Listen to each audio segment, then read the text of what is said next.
Ex-K-pop trainees, what's the craziest thing you had to do to become a K-pop idol? Everyone hears about the ridiculous diets and crazy practice hours, but no one tells you about the stigma around sleep in K-pop. In my agency, all the girls were explicitly given a list of things that they needed to improve on at the end of our monthly evaluations.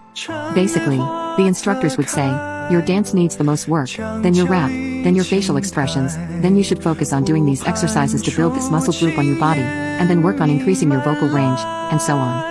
By the next monthly evaluation, they would specifically measure your improvement in the areas they talked about with you. Even if you were good overall, you would be kicked out if you hadn't improved enough because the coaches believed that stagnation in improvement meant that your potential was exhausted. It was brutal. So, when the instructors gave you that list of things to improve upon, what they were really saying is, these are the things you need to work on every single day. You should only eat, socialize, or sleep after practicing all of these first. I personally struggled a lot with dance, and since we lived in the dorms with our agency, there was no way to escape our instructors.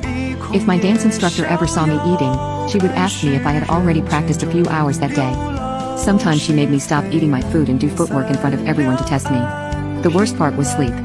No one gets to take naps, because if you take a nap in the middle of the day, the other girls would tell the instructors that you were sleeping and then the instructors would yell at you for getting distracted.